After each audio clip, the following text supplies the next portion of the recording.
O que é destaque nesta edição?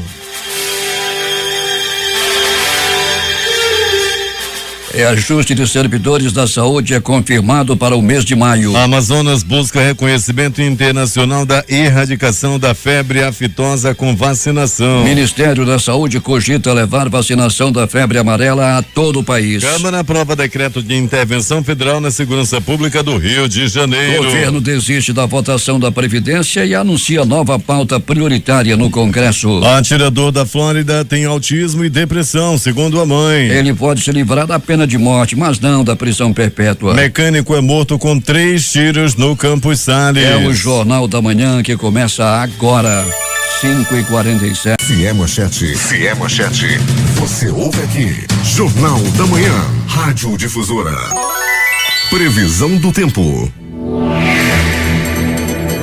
Os termômetros ontem em Manaus esbarraram nos 35 graus e o dia já amanhece com 26 graus, com máxima prevista de 33 graus centígrados. O Climatempo está prevendo 8 milímetros de chuva e diz que essa probabilidade é de 90%. A umidade do ar é de 77%. Os ventos estão calmos, com 4 km/h de velocidade. Terça-feira, 20 de fevereiro. Chegamos aos 51 dias do ano. Faltam 314 para terminar 2018. É o dia de Santa Margarida de Cortona. Dia de Tácita, deusa do silêncio e da virtude na mitologia romana. Rio Negro subiu mais 7 centímetros. Seu nível em relação ao mar estava ontem em 23 metros e 81 centímetros. O aeroporto Eduardo Gomes está aberto para pousos e decolagens. O militar de Ponta Penada também opera sem restrições. 5h49. Sejam bem-vindos ao Jornal da Manhã. Bom dia, Eduardo. Bom dia, Paulo. Bom dia, ouvintes. Vamos às notícias. O número de veículos apreendidos que atuavam no transporte irregular de passageiros em Manaus aumentou 164% em 2017, em comparação com o ano anterior. De acordo com informações da Superintendência Municipal de Transportes Urbanos, a CMTU, foram 2.197 apreensões realizadas no ano passado, contra 831 em 2016. As motocicletas representam a maior parte das apreensões, com 1.394 veículos encaminhados ao parqueamento do órgão, por serem usados no transporte clandestino de passageiros. Em segundo lugar estão os táxis, com 298 apreensões, sendo boa parte por problemas de documentação. Os veículos de passeio somam 167 apreensões, seguidos pelos veículos do transporte executivo ou alternativo, com 142 apreensões. Alberto Pellegrini, como é que está o trânsito nesse instante em nossas principais ruas e avenidas? Bom dia. Bom dia, Paulo Guerra, bom dia, ouvintes do Jornal da Manhã. Paulo, o trânsito já ficando agitado, viu, Paulo? Principalmente na Avenida Grande Circular e na Avenida Camapuã também, por onde passamos agora há pouco, mas a movimentação maior dá-se nesse momento, Paulo, na rotatória do bairro de São José, nesse momento. No complexo viário, tanto as alças superiores quanto as inferiores recebem um grande número de veículos nesse momento. E o nosso transporte coletivo, como é que está? Operando de maneira tranquila, pelo menos até o presente momento, Paulo. Nós já passamos, como sempre o fazemos, na Eucatu, na Global Green e também na empresa líder, né? E nós podemos afirmar que até o presente momento a saída dos ônibus dá-se de maneira tranquila. Pellegrini, ontem a linha 446, um ônibus da Eucatu, foi assaltado em 5 minutos 2 vezes no bairro de Cachoeirinha. Imagine só o que a bandidagem está fazendo. Verdadeiro desafio à polícia, não é, Pellegrini? Pois é, Paulo, essa prática, né, parece que é uma maldição que chegou aí na cidade, negócio de assaltar ônibus. A polícia faz o seu trabalho, mas, rapaz, ontem nessa linha aí, só ela 2 vezes, mais uma outra linha também foi assaltada. A gente tem aí relatos de motoristas e cobradores que ficam aí desesperados, já tem gente largando a profissão por causa desse negócio. Pra você ter uma ideia, Paulo, tem gente do transporte alternativo, dos amarelinhos da Zona Leste, que motoristas que trabalham, né, naquela área já não querem mais trabalhar, já querem outro tipo de profissão, porque é complicado em relação ao assalto. Pellegrini, homens armados tentaram levar o carro de um oficial que estava com o seu veículo estacionado na rua Barcelos. Ele reagiu, houve um tiroteio, Pellegrini. Felizmente, os bandidos não conseguiram acertar o oficial. Ele revidou muito tiro e muito pânico também nas residências ali. Algumas casas, inclusive foram atingidas por tiros. Pois é, Paulo, bairro Praça 14, ontem viveu aí, né, uma noite, né, parte da noite de pânico, né? Muita bala, muito tiro, muita gente assustada, a ação dos bandidos, ainda bem que não culminou na morte de ninguém, ou então alguém ferida gravemente, mas graças a Deus foi uma grande ação aí do policial que reagiu, né? E as pessoas ficaram muito assustadas realmente, Paulo. As pessoas ali vendo a novela, de repente a parede da casa atingida por bala. Pois é, e eles chegaram em outro veículo, né, Pellegrini? E os puxadores de carro, os bandidos que assaltam as pessoas que estão estacionadas ou chegam em casa, já é uma coisa recorrente em Manaus, está acontecendo todo dia isso. É o pior momento, né, Paulo, da questão do assalto, é a chegada ou a saída de casa. O pai de família, o trabalhador, está encontrando muita dificuldade em relação a isso. Ontem esse policial chegava em casa quando foi abordado, quando o homem queria levar o carro dele. Eu lembro, Paulo, isso me remete àquela notícia que nós trouxemos no Jornal da Manhã, acredito que no mês de dezembro, quando um rapaz de 16 anos foi reagir a um assalto, estavam levando a moto do pai dele e infelizmente deram um tiro no rapaz, o rapaz acabou morrendo nesse negócio aí de estar tomando o veículo dos outros. Estamos às 5h53 em Manaus. Aconteceu uma execução ontem à noite, né, Pellegrini, lá no Campos Sales.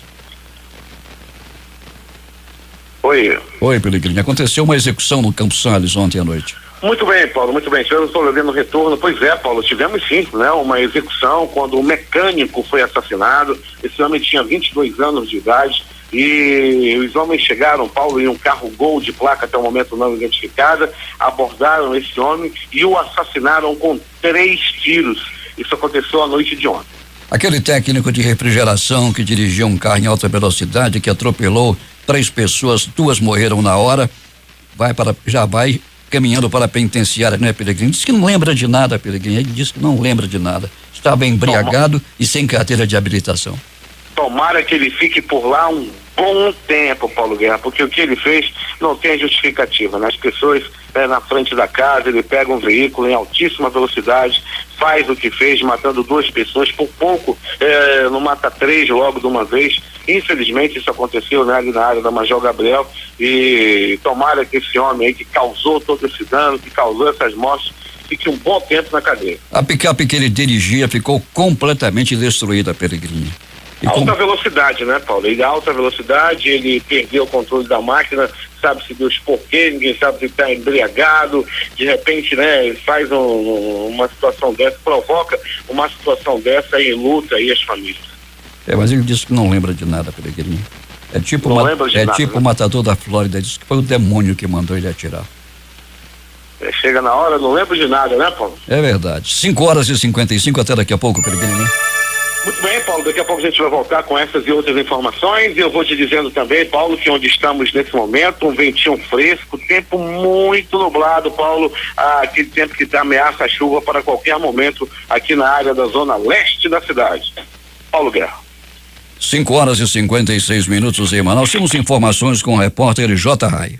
O capitão da Polícia Militar, Eric Berkman, assume hoje o posto de comandante da 8ª CIPM, a Companhia Independente de Polícia Militar localizada em Iranduba. A cerimônia de passagem de comando está marcada para as 8h da manhã, em frente à sede da Prefeitura. Capitão Berkman vai substituir o Major Vilmar Tabaiares, que está no cargo desde setembro do ano passado e já comandou a PM local por 3 vezes. E o Hospital Hilda Freire Dona Cabocla começou a receber ontem os serviços de manutenção nos aparelhos condicionadores de ar daquela unidade. De acordo com a secretária de Saúde de Iranduba, a professora Rose Eblin, o trabalho foi autorizado pelo prefeito Francisco Gomes como parte das ações de apoio da prefeitura do município ao hospital, que há muito tempo vem enfrentando sérias dificuldades para se manter em funcionamento,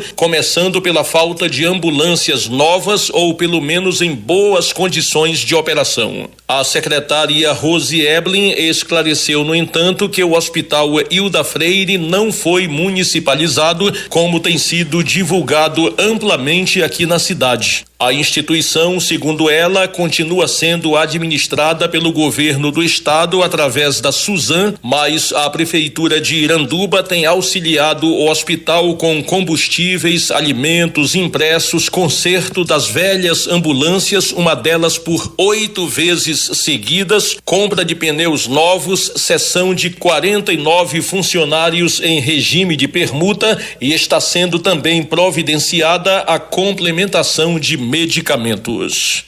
De Iranduba, J. Rai para o Jornal da Manhã.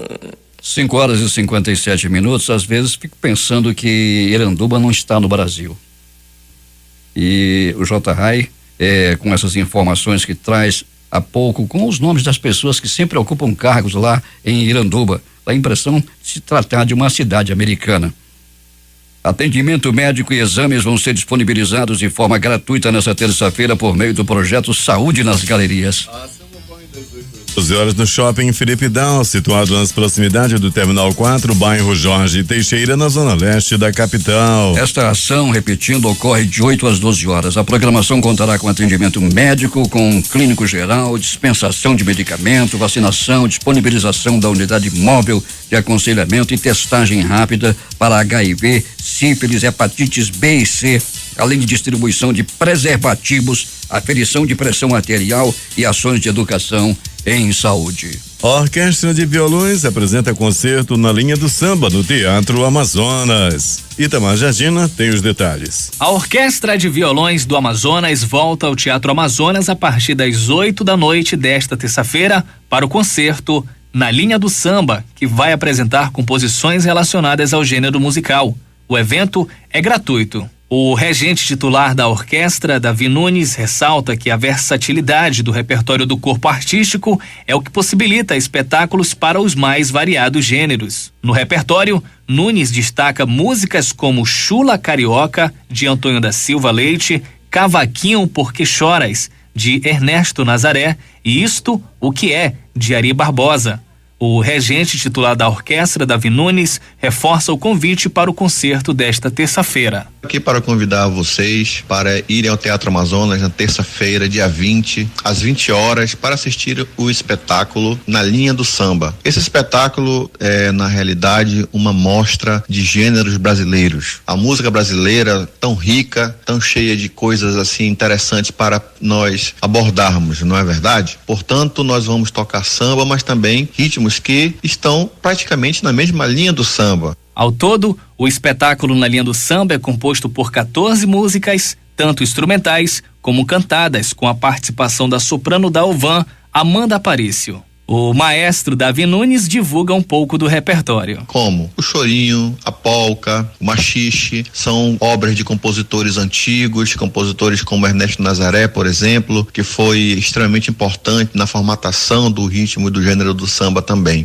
Vale a pena conferir, são músicas bem conhecidas. Também nós vamos ter coisas mais atuais, como Cartola, Chico da Silva, que é amazonense. Vale a pena você não perder. Então, às 20 horas, com entrada franca, na terça-feira, espero todos vocês lá. Um abraço. Eu sou Itamar Jardina para o Jornal da Manhã. Agora 6 horas em Manaus, que tem tempo instável com céu parcialmente nublado e temperatura de 26 graus.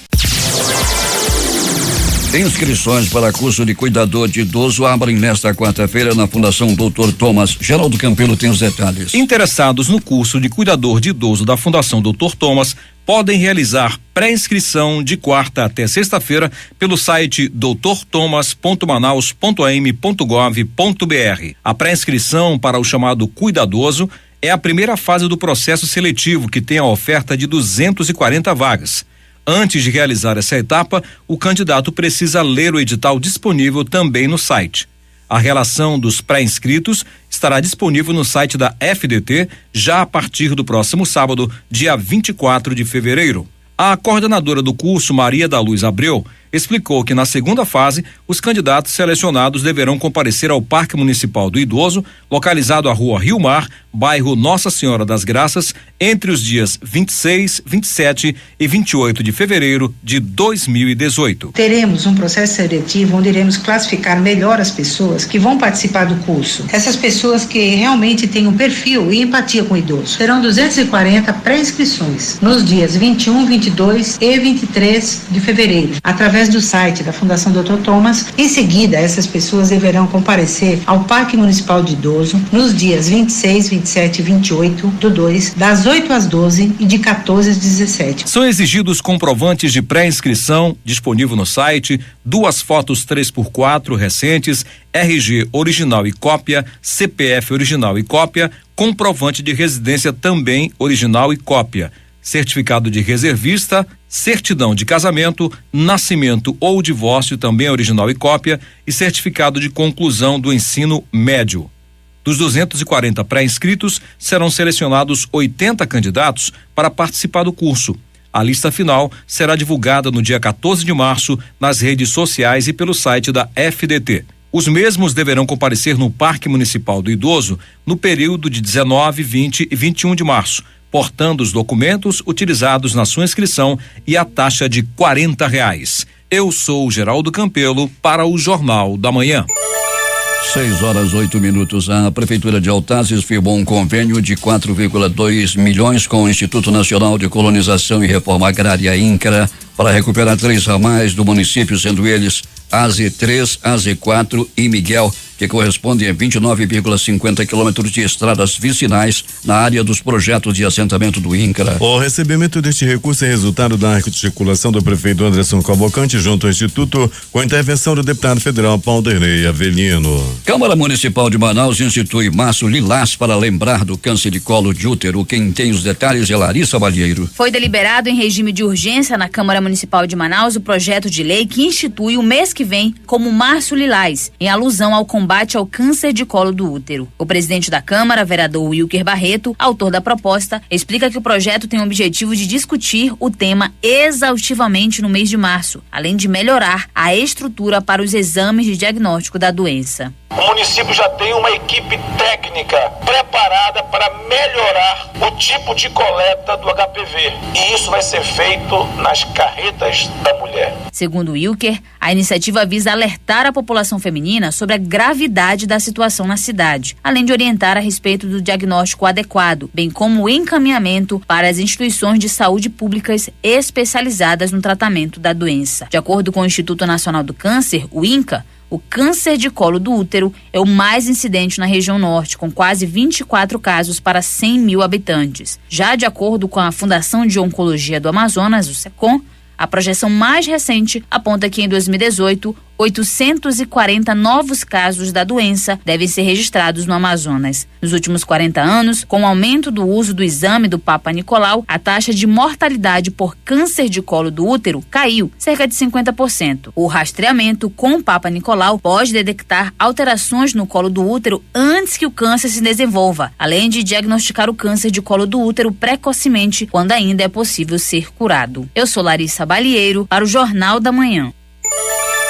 Agora 6:10. O governo do estado está dando destaque para a defesa agropecuária. Após o reconhecimento nacional do status de livre da febre aftosa com vacinação, o Amazonas está em busca do reconhecimento internacional pela Organização Mundial de Sanidade Animal, previsto para maio deste ano. Na manhã desta segunda-feira, a Agência de Defesa Agropecuária e Florestal do Amazonas, órgão integrante do sistema CEPRO, deu início ao workshop sobre a reestruturação e implantação do Sistema Unificado de Atenção à Sanidade Agropecuária e fortalecimento das ações de defesa agropecuária no estado. As metas foram definidas com base no convênio firmado com o Ministério da Agricultura, Pecuária e Abastecimento, registrado no sistema de convênios. Ao todo, 21 médicos veterinários e vários municípios participam da atividade que segue até esta quarta-feira. Entre as cidades que contaram com representantes estavam Parintins, Careiro Castanho, Coari, Carauari, Boca do Acre, Guajará, Altazes, Manaus, Itacoatiara e Manacapuru. Uma decisão liminar determinou um controle restrito dos saques e transferências de recursos federais, estaduais e de convênios destinados ao município de Caapiranga. A sentença é resultado de uma ação civil pública do Ministério Público do Amazonas. A decisão restringe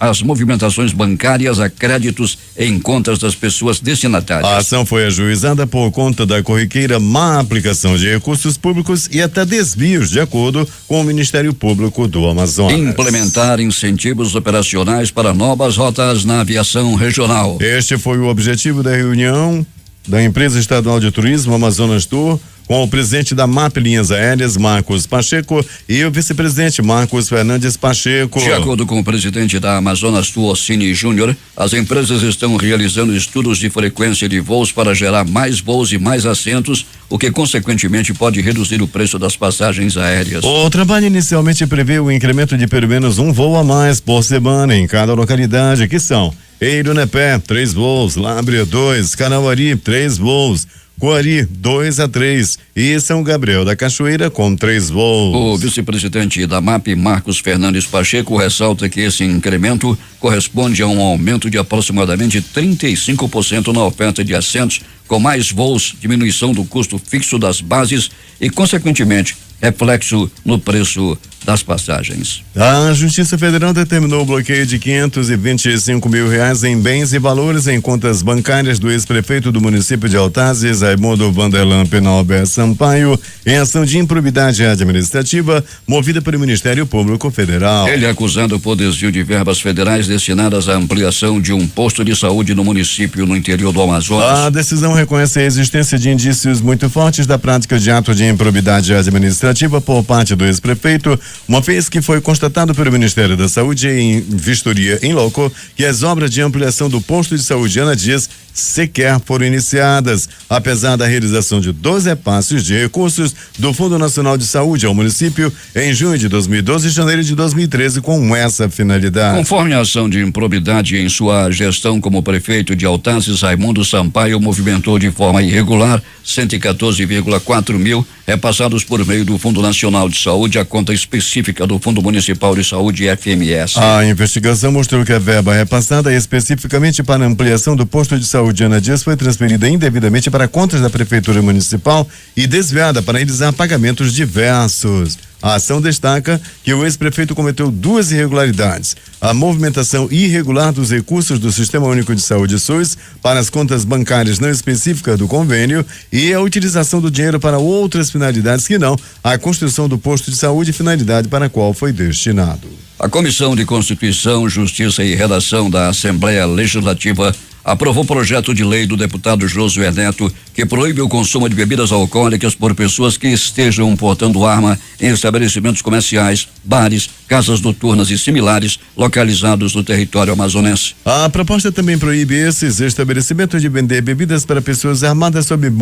pena de multa de até R$15 mil, cassação do alvará e interdição do estabelecimento em caso de descumprimento. De acordo com o texto do projeto, o portador da arma de fogo deve informar ao estabelecimento que está portando arma e assinar um termo de responsabilidade. O estabelecimento deve informar a Corregedoria Geral do Estado se o portador da arma foi servidor da segurança pública. O projeto foi apresentado em novembro do ano passado e, segundo Josué Neto, tem o objetivo de evitar que tragédias como a morte do advogado e servidor da Assembleia Wilson Justo Filho se repitam. O advogado foi atingido por tiro durante uma briga em uma casa de festas em Manaus. Foi o porão do Alemão.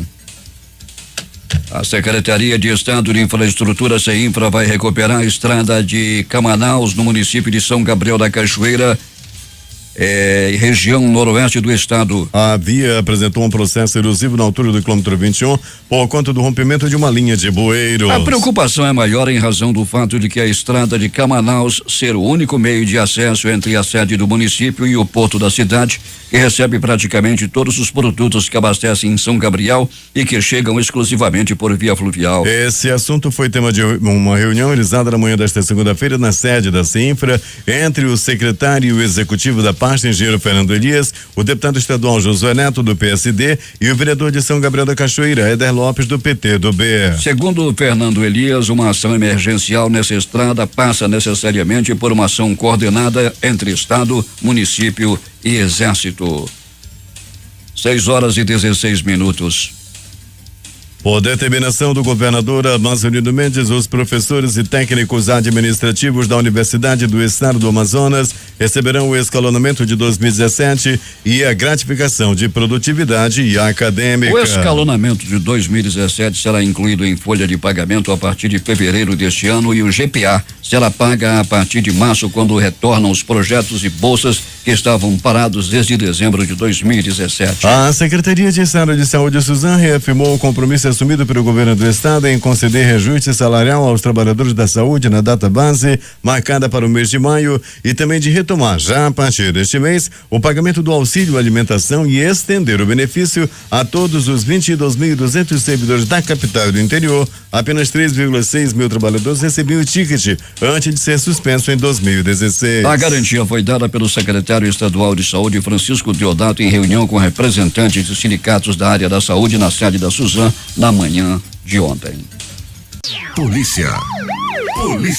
Operação da Polícia Civil na Zona Sul desarticula a quadrilha que recebia ordens de dentro do presídio em Manaus. Larissa Balheiro vai trazer os detalhes. A Polícia Civil do Amazonas deflagrou nesta segunda-feira a Operação Constantinópolis na Zona Sul de Manaus. O objetivo era desarticular a atividade financeira de uma organização criminosa que atua no bairro de Educandos. 5 pessoas envolvidas com o tráfico de drogas naquela área foram presas. Diego Bruno de Souza Moldes, conhecido como Nariz, a namorada dele, Débora Moraes de Carvalho, Douglas Campos de Almeida, conhecido como Pateta, e Ediomar Pimentel da Silva, chamado de Ed. O irmão de Nariz, Diogo Bruno, compareceu com advogado espontaneamente na base do Departamento de Repressão ao Crime Organizado. Ele é conhecido no bairro de Educandos como Neco. De acordo com Guilherme Torres, titular do departamento, as investigações em torno do caso iniciaram ainda no ano passado. Em razão dos conflitos que estavam vendo ali na Zona Sul, identificamos ali o Mano Caio, que era o pivô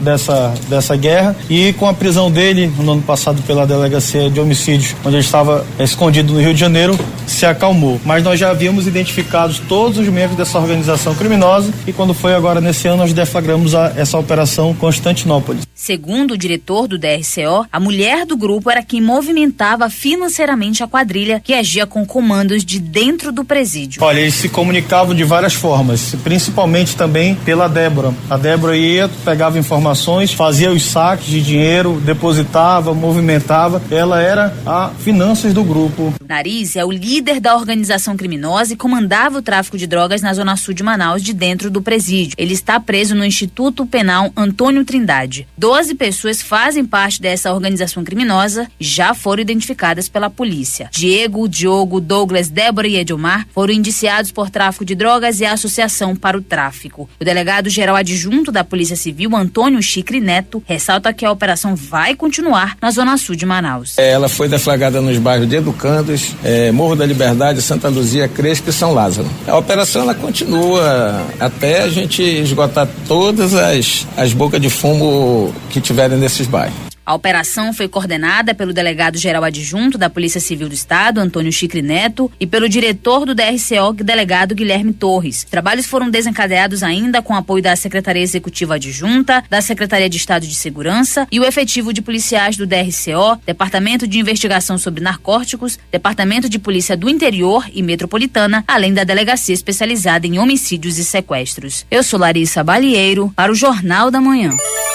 6:23. O que mais aconteceu nas últimas horas na cidade, Alberto Pellegrini? Muito bem, Paulo Guerra. Pronto-socorro 28 de agosto, plantão tranquilo com apenas um atendimento. Já no pronto-socorro João Lúcio, uma pessoa deu entrada vítima de acidente de trânsito. Era por volta de 19h32 quando um casal, um homem e uma mulher, caíram da moto na área da Avenida Grande Circular, proximidade da rotatória do Produtor. Os dois deram entrada no pronto-socorro João Lúcio. No pronto-socorro Platão Araújo, um plantão também, noite e madrugada, da mais absoluta tranquilidade, né? Vamos colocar assim, com poucos atendimentos, uma pessoa deu entrada vítima de agressão física e foi só. Plantão muito tranquilo no Platão Araújo.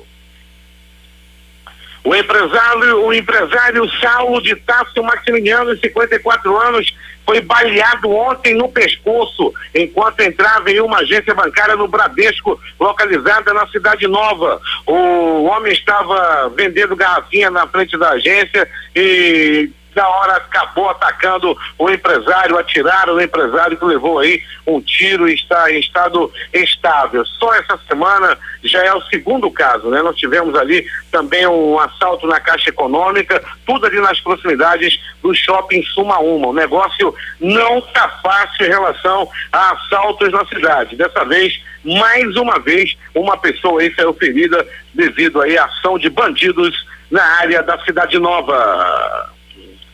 As notícias do Instituto Médico Legal. Um rapaz de 16 anos cometeu suicídio a noite passada por enforcamento. As informações dão conta de que houve um desentendimento familiar e o garoto acabou cometendo suicídio. Era a noite de ontem. Um corpo de um homem foi encontrado na estrada de Novo Airão, era tarde de ontem. Conforme a radiodifusora já havia informado, que esse homem foi inclusive decapitado logo após ter sido morto por tiros. Isso aconteceu na estrada de Novo Airão.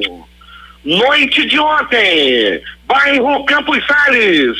Um mecânico de 22 anos foi barbaramente assassinado com 3 tiros. Ocupantes de um Gol de placa ainda não identificada chegaram até o local, abordaram o mecânico e impiedosamente, barbaramente, atiraram 3 vezes contra o corpo do mecânico, que acabou morrendo na hora. Repito, o fato deu-se no bairro Campos Sales à noite de ontem. O Instituto Médico Legal realizou nas últimas 24 horas 94 exames de corpo de delito. E essas foram as notícias da noite e madrugada. A reportagem foi de Alberto Pellegrini para o Jornal da Manhã. Loteria. Aqui na concurso 4.609 acumulou. As dezenas sorteadas foram 31, 42, 53, 60 e 70. Repetindo: 31, 42, 53, 60 e 70. A quadra saiu para 27 apostadores, cada um vai receber R$12.104,72. O terno paga para 2.413 apostadores R$203,67 e o Duque para 74.029 apostas R$3,65. A Loto Fácil no concurso 1626 saiu para 5 apostadores, cada um vai receber R$338.438,06. Eles são de Brasília, Belo Horizonte, Lajeado no Rio Grande do Sul, São José dos Campos em São Paulo e Capital, São Paulo. Com 14 acertos foram 685 apostas ganhadoras com premiação de R$1.085,86. Para 13 acertos, 22.389 apostadores, R$20 para cada um. 242.953 apostas, R$8. O prêmio mais atraente, R$4. 183.635 apostadores ruins de número, R$4. E as dezenas sorteadas foram 01, 03, 04, 07, 08, 09, 10, 11, 13, 15, 16, 17, 20, 21, fecha o jogo, 24. Repetindo: 01, 03, 04, 07, 08, 09, 10, 11, 13, 15, 16, 17, 20, 21 e 24. 6h30 em Manaus. Esportes.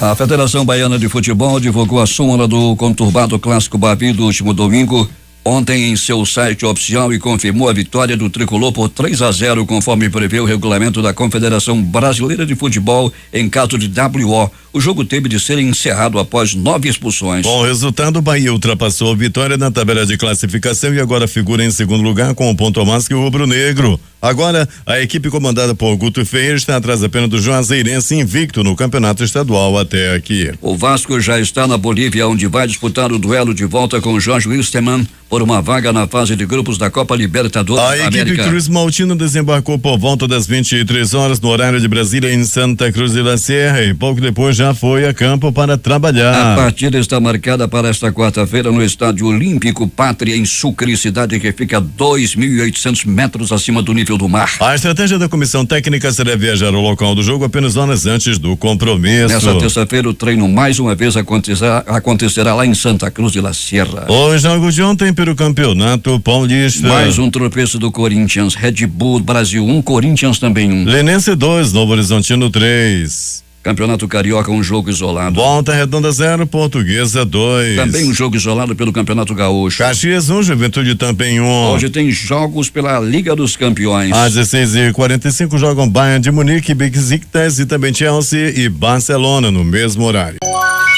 Pelo menos 100 civis, incluindo 20 crianças, morreram nesta segunda-feira nos bombardeios das forças do regime sírio contra o território rebelde de Guta Oriental, perto de Damasco, de acordo com um balanço atualizado da ONG Observatório Sírio para os Direitos Humanos. Este é o maior balanço de vítimas civis em apenas um dia de combates nesta região desde o início de 2015, afirmou a agência France Press, o diretor da OSDH, Rami Abdelrahman. O Departamento de Crianças e Famílias da Flórida, nos Estados Unidos, divulgou ontem à noite um documento no qual diz que Nicolás Cruz recebia tratamento psiquiátrico e tomava medicamentos controlados em 2016 e, segundo sua mãe, sofria de depressão, déficit de atenção e autismo. Na última quarta-feira, Cruz invadiu uma escola da qual foi expulso em 2017 em Parkland, armado com um rifle AR-15 e matou 17 pessoas, além de deixar outras 14 feridas. De acordo com as emissoras de TV NBC e CBS, o departamento disse que o Serviço de Proteção a Adultos foi acionado em 28 de setembro de 2016 para investigar uma denúncia de que o jovem seria vítima de sua mãe, Linda, que morreu em novembro de 2017. Uma investigação determinou que ela não sofria maus tratos, frequentava a escola normalmente e recebia acompanhamento psiquiátrico, inclusive com medicamentos. Após confessar o crime, a dúvida é que esta durante o processo judicial e se Cruz será sentenciado à pena de morte ou prisão perpétua, e o estado da sua saúde mental será fundamental nesta decisão. Durante os interrogatórios após o massacre, Cruz disse à polícia que escutou vozes na sua cabeça que lhe indicaram como cometer o ataque, vozes que foram descritas como demônios, segundo informou a emissora ABC News. O exército da Turquia vai cercar em breve a cidade síria de Afrin, capital do território contra o qual o país iniciou no mês passado uma ofensiva para expulsar uma milícia curda, afirmou hoje o presidente Recep Tayyip Erdogan. Nos próximos dias e de forma muito mais rápida começará o cerco ao centro da cidade de Armin, declarou ele, Erdogan, em um discurso para os deputados de seu partido no parlamento. Para dar mais transparência à composição do preço final dos combustíveis, a Petrobras passa a divulgar o preço médio do litro da gasolina e do diesel nas refinarias e terminais do Brasil, sem incluir os tributos. Os valores estarão disponíveis no site da estatal. Com o reajuste previsto para entrar em vigor hoje, o preço médio do litro da gasolina A comercializado pela empresa será de R$1,5148 e o do litro do diesel A será R$1,7369. É bom atentar. O preço da gasolina, do combustível, chega a R$1,51 e o diesel a R$1,73 e é vendido a R$4,29 graças aos impostos. O valor médio nacional considera os preços à vista, sem encargos, praticados nos diversos pontos de venda em todo o território nacional. TSE divulga a campanha sobre prazo final para regularizar título de eleitor. Storni Júnior tem os detalhes. Começou nesta segunda-feira, dia 19, em todo o país, campanha realizada pelo Tribunal Superior Eleitoral, o TSE, para lembrar o prazo final para regularizar o título de eleitor. Para conseguir votar nas eleições deste ano, o cidadão deve regularizar a situação até o dia 9 de maio, que também é o prazo final para que pessoas com deficiência que necessitam de atendimento especial informem sua situação à Justiça Eleitoral, para que sejam remanejadas para uma sessão adaptada. Uma vez divulgados os locais de votação dos municípios, com mais de 100 mil eleitores, que terão sessões disponíveis para o voto em trânsito, o eleitor poderá habilitar-se a partir do dia 17 de julho para votar por meio dessa modalidade. Os políticos com vistas à indicação de seu nome pelo partido poderão fazer propaganda intrapartidária a partir do dia 5 de julho, mas está proibido o uso de rádio, televisão ou outdoor para isso. Com informações do Tribunal Superior Eleitoral, reportagem Storni Júnior. 6h40. A ministra dos Direitos Humanos, Luizilinda Valuar, entregou o cargo nesta segunda-feira. Segundo apurou a TV Globo, o atual subchefe de assuntos jurídicos da Casa Civil, Gustavo do Vale Rocha, acumulará as duas funções. Luizilinda assumiu a pasta em fevereiro do ano passado, quando o ministério foi recriado pelo presidente Michel Temer. Na reunião com o Conselho da República na manhã de ontem, o comandante do Exército, General Eduardo Vilas Boas, disse ser necessário dar aos militares garantias para agir sem o risco de surgir uma nova comissão da verdade no futuro, depois de o presidente Michel Temer informar aos integrantes do encontro da intervenção federal na área de segurança do Rio.